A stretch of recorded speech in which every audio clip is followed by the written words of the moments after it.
अस्सलाम वालेकुम students, welcome back to the learning point students. आज की लेक्चर वीडियो में हम डिस्कस करेंगे किप्स प्रैक्टिस बुक का जो फर्स्ट चैप्टर है द सेल, उसके एमसीक्यूज़। तो देखते हैं, चलिए शुरू करते हैं। In a typical compound microscope the resolving power is dash which is about that of the naked eye respectively. कि एक जो टिपिकल कंपाउंड माइक्रोस्कोप होता है उसमें जो रिजॉल्विंग पावर होती है वो फर्स्ट ऑफ ऑल कितनी होती है, वो होती है 2 माइक्रोमीटर। उसके अलावा जो उसमें जो कितने परसेंट ज़्यादा है आपके जो नेक्ड आई से, वो होता है 500% more than the our which is 500% more than our naked eye. तो इसलिए जो हमारा करेक्ट ऑप्शन बनेगा ऑप्शन नंबर सी। अगर कि जिन स्टूडेंट्स को नहीं पता what is resolving power, it is an ability to distinguish between the two objects. अब नेक्स्ट क्वेश्चन देखते हैं, which one of the following type of microscope is used to study the internal structures of the cell. It is used electron microscope because light microscope, simple microscope से आप उनके detail structure जो हैं, जो इतने छोटे छोटे स्ट्रक्चर्स हैं, जो फॉर एग्जांपल राइबोसोम्स हैं, जो अलग अलग गोल्जी अपराटस हैं, तो आप उनको सिंपली लाइट माइक्रोस्कोप से स्टडी नहीं कर सकते, इसलिए we use electron microscope. It is an example of semi autonomous organelle found in both animal and plant cell. इनमें से वो कौन सा ऑर्गन है, वो ऑर्गेनेल है जो सेमी ऑटोनोमस है। Semi autonomous is that organ which has an ability to form its own RNA, protein and it has its own DNA. So which of the following is that organelle? It is mitochondria. Which one of the following is not present in the plant cell walls? इनमें से वो कौन सी चीज़ है जो plant cell wall में मौजूद नहीं होती? वो होता है flagella. Flagella, it is a wing-like, whip-like structure which helps in the propagation of the organelles of the different organisms। और इसमें ऑर्गेनिज्म आपका कौन सा टिपिकल एग्जांपल आ सकता है? वो आपका आ सकता है यूगलिना। माफ़ कीजिएगा, ये यूगलिना कम और माउस ज़्यादा लग रहा है। All of the following are common molecules in membrane of all types of cell except, इनमें से सारे जो फीचर्स हैं, जो यहाँ पर ऑप्शंस हैं, वो कॉमनली पाए जाते हैं ऑल मेम्ब्रेन सेल में से, मेम्ब्रेन ऑफ द सेल्स की, इनमें से किसके अलावा? तो वो होता है आपका cholesterol. Cholesterol is not commonly found in every membrane of the cell. Hydrophobic portion of plasma membrane is present in inner core of the plasma membrane. एक इस तरीके से प्लाज्मा मेम्ब्रेन होती है कि उसके बाहर की तरफ फॉस्फोलिपिड मॉलिक्यूल होता है, कि उसके अंदर वो जो होता है, जो फॉस्फोलिपिड का मॉलिक्यूल होता है, उसका ये होता है पोलर हेड, ये होता है नॉन पोलर हेड। जो पोलर हेड होता है वो होता है हाइड्रोफिलिक, और जो नॉन पोलर हेड होता है साइड होती है वो होती है hydrophobic, and it is found towards the inner core of the plasma membrane. Which one of the following describes the fluid mosaic model of the plasma membrane structure? It is a phospholipid bilayer with the embedded proteins। देखिए, इस तरीके से एक layer होती है, इस तरीके से एक लेयर होती है, और कुछ प्रोटीन्स इसमें इस तरीके से एम्बेडेड होते हैं, कुछ उसके सिर्फ मेम्ब्रेन तक होते हैं, कुछ through out the membrane penetrate करते हैं। मतलब क्या? It is a bilayer of the phospholipids and the proteins are embedded in it. The plasma membrane carbohydrate combine with lipid and protein to form glycolipid and glycoproteins, and these are orientated, मतलब इनको कहाँ पर भेजा जाएगा? इनको भेजा जाएगा towards the outside। Which one of the following is not a characteristic feature of the animal cell membrane? It provides mechanical shape, regulates passage of molecules, maintains cellular homeostasis, prevent from osmotic lysis. It does not prevent the cell membrane of the animal from osmotic lysis. That's why whenever the cell is placed in a hypotonic solution, it is lysed to release out its organelles। इसलिए हमें जो conditions होती हैं animal cell की, वो isotonic रखनी होती हैं। Which one of the following acts as a receptor site on the plasma membrane? It is a glycoprotein which forms the different receptors.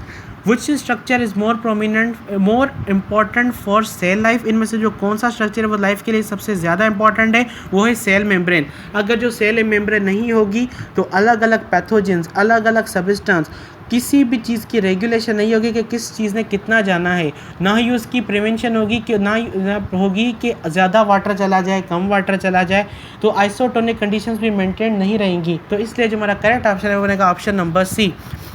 Which one of the following best describes the function of RER in eukaryotic cell? It is of the synthesis of protein because it contains ribosomes, and as you all know, ribosomes helps in the formation of proteins. Which one of the following statement is incorrect regarding endoplasmic reticulum? Plasma cells have RER in abundance. RBCs lack both RER and SCR. RER is more than SCR in adipose tissue. Hepatocytes have both. SER are more in adipose tissue than RER because SCR are involved in the lipid synthesis.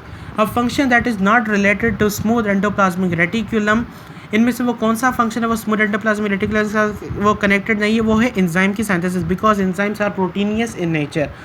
Which one of the following organelle is associated with the single membrane? इनमें से वो कौन सा structure है जिसके पास ये single membrane होती है?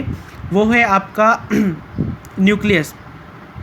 देखते हैं, एक मिनट, ये आपका क्वेश्चन गलत है. क्यों? क्योंकि इन पे जो सारे जो मोस्टली ऑर्गेनल्स हैं वो डबल मेम्ब्रेन ऑर्गेनल्स होते हैं, इसलिए आपका यहाँ पर कोई भी ऑप्शन ठीक नहीं होगा.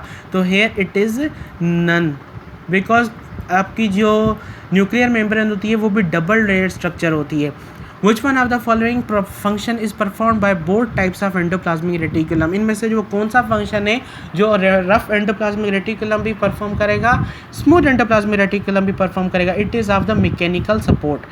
Which one of the following organelle is responsible for the production of the steroid hormones? मतलब क्या lipids? So it is of the smooth endoplasmic reticulum. All of the following organelles contain DNA except, इन सब में से इन सारे organelles में DNA मौजूद होगा except ribosomes. 40S मतलब क्या? S here shows the sedimentation rate is the smaller ribosomal subunit associated with, it is associated with the yeast.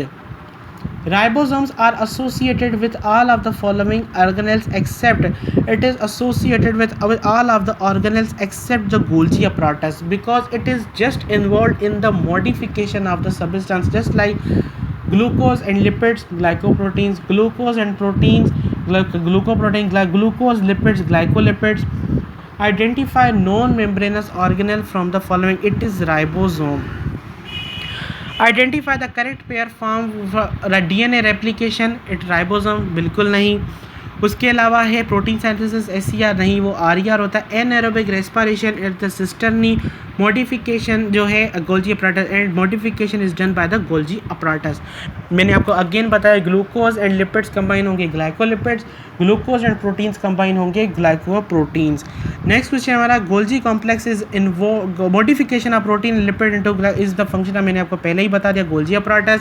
Golgi complex is involve in the formation of the, it is involve in the formation of the lysosomes. क्यों? क्योंकि इनमें जो substance add होकर ये क्या करता है, कोई वेसिकल्स को रिलीज़ करता है और वो वेसिकल्स इन्वॉल्व होती है in the formation of the digestive enzymes. Next question हमारा, transport of secretory proteins takes place through organelles in which one of the following order? It is RER, SCR, Golgi apparatus, secretory vesicles. First of all the vesicle आती है rough endoplasmic reticulum से, उसके बाद वो जाती है smooth endoplasmic reticulum में, smooth endoplasmic reticulum के बाद वो जाती है गोल्जी अपराटस में, गोल्जी अपराटस के बाद वो जाती हैं सीक्रेटरी वेसिकल्स में. So it is that path. So here the correct option is option number A. Which one of the following organelle is most abundant in those animals which exhibit phagocytic activity? Phagocytic activity हमारे कौन से organelle कराएंगे? Our lysosomes because it contains different enzymes. Strictly speaking, autophagosomes are actually those bodies which will destroy them itself. मतलब वो खुद को ही destroy कर देंगे. तो वो कौन सी स्टेज में होंगे? वो सेकेंडरी लाइसोसोम की स्टेज में होंगे. इस हमने इनको प्राइमरी क्यों नहीं कहा? प्राइमरी लाइसोसोम्स आर दो दैट कंडीशन, या वो तब मौजूद होते हैं जब वो किसी भी बॉडी के साथ अटैच ना हो, जस्ट वो खुद अकेला लाइसोसोम हो और हम सब की तरह सिंगल हो. It is a disease characterised by the accumulation of lipids in the brain cells leading to mental retardation and even to death. It is Tay Sachs disease. Dash provides support for the individual plants and contribute to the turgidity of the leaves and younger plants. कि क्या कौन सा चीज़ organelle provide करता है? ये आपका करता है वैक्यूल्स. वो क्या करता है? अपने अंदर वाटर को मेंटेन रखता है. वो क्या करता है फिर? अल्टीमेटली प्रोवाइड करता है सपोर्ट अलग अलग सारे हिस्सों को. Which of what is the specific name given to the biological membrane that surrounds the vacuole? It is tonoplast. Which one of the following protein is present in microtubules? It is a tubulin protein. All of the following are present in microfilaments of skeletal muscle cell except, ये सारे मौजूद होते हैं skeletal muscle cell में except tubulin because it is mostly present in the flagellas. Number of centrioles in cell after replication of G2 phase and during metaphase of mitosis is dash and dash. First of all, after completion of G2 phase, they are total in 4 and after भी respectively 4 ही रहेंगे. पहले क्या होते हैं, ये nucleus के around ऐसे 2 होते हैं, फिर उसके बाद इनकी मल्टीप्लिकेशन होती है the G2 phase and during the Meta phase. यहाँ पर भी 2 होते हैं, यहाँ पर भी 2 होते हैं. So it's what they are first of all 4 in now they are replicated to form 4 and during the metaphase they are also 4. Which one of the following cell organelle can be viewed with the help of high power light microscope? मतलब light microscope से हम कौन सा organelle देख सकते हैं? It's our mitochondria because it is in the it has the largest structure. It is the correct location of ATP synthase in the mitochondria. It means where ATP is synthesized in the mitochondria, and it is synthesized in the inner mitochondrial membrane. Which one of the following structure is involved in oxidative phosphorylation? It is that in inner mitochondrial membrane. Krebs cycle occurs mostly in the stroma. So here the correct option is option number C. Next question है हमारा, which one of the following cell type is more appropriate to study mitochondria? इनमें से वो कौन सा structure है जो सबसे ज़्यादा अप्रोप्रिएट है for the studying of mitochondria? It is our muscle cell. And sorry, मैं यहाँ पर आपको करेक्शन करवा देता हूँ कि it is not stroma, it is matrix. Matrix के अंदर जो सबस्टेंस होते हैं वो होते हैं involve in the formation of the matrix. Which one of the following eukaryotic organelle have a symbiotic origin? वो होता है आपका chloroplast. So here the correct option is option number B. Next question है हमारा, chlorophyll molecule resembles with dash of the following? वो resemble करता है आपका haem part of the haemoglobin because ये दोनों क्या है, पोरफायरेंस हैं. दोनों में क्या है, एक क्या है आपका इनऑर्गेनिक आयन है. So here that's why they are more resembling each other. Which one of the following statement is incorrect? Carbon dioxide fixation occurs in the stroma. Intergranum is photosynthetic. Chloroplasts are self-replicating. Chloroplasts have 70 S ribosomes. So here the correct option is option number B. Intergranum is not photosynthetic.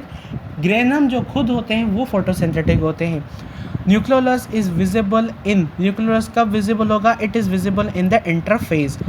Which one of the following organelle has a continuous connection with the nuclear membrane? It is our rough endoplasmic reticulum. It is precisely describe the function of the nucleoli. It is involved in the formation of the ribosomes. Our ribosomal RNA is actively synthesized in. Ribosomal RNA is actively synthesized by the nucleolus. How many nuclear pores are present in a typical differentiated cells such as RBCs? कितने nuclear pores मौजूद होते हैं? वो होते हैं of the about 3 to 4 पर nucleus. Next question है, which one of the following statement is true? Prokaryotic cells are bigger than eukaryotic cell? बिल्कुल नहीं. Prokaryotic cell came before eukaryotic cells. Eukaryotic cells do not have nucleus. Prokaryotic cells do? बिल्कुल नहीं. Eukaryotic cells do are simple. Prokaryotic cells are complex? बिल्कुल नहीं. Prokaryotic cells तो हमसे पहले आए थे ना बेचारे, इसलिए the correct option is option number B. What is the main difference between the prokaryotic and the eukaryotic? Prokaryotics और यूकैरियोटिक्स के बीच में कौन सा जो डिफरेंस है? That the prokaryote do not have the internal membranes. Internal membranes means what? That they don't have the membrane bounded organelles. Prokaryotic and eukaryotic cells generally have all of the following features in common. मतलब इनमें से वो कौन सा जो feature है वो eukaryotic and prokaryotic organisms में सेम है, that the presence of the ribosomes. The distinguishing feature of the prokaryotic cell is that, उनका जो डिस्टिंग्विशिंग फीचर क्या कौन सा था, वो उनकी होती है सेल वॉल. तो स्टूडेंट्स यही थी हमारी आज के लेक्चर वीडियो. आई होप आपको पसंद आए. अगर आपको पसंद है इसे लाइक करें, शेयर करें, सब्सक्राइब करें. नेक्स्ट वीडियो लेक्चर में इंशाल्लाह हम डिस्कस करेंगे इसका चैप्टर नंबर 2. तब तक के लिए अल्लाह हाफिज़.